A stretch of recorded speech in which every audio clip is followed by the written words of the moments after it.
I'm here to talk about the TCL 50-inch TV that I have right here. It's actually pretty incredible.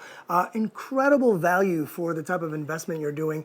50-inch HDR and full 4K. What do I mean by HDR? It's got high dynamic range, which is really cool for those really dark blacks kind of scenes and really dark or white bright scenes as well. So really awesome dynamic range.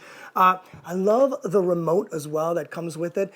You've got the Netflix button. It is a smart TV and you've got all these like super easy to control. You don't have a lot of bells and whistles on the remote. You just got enough to be able to go and figure out the menu itself.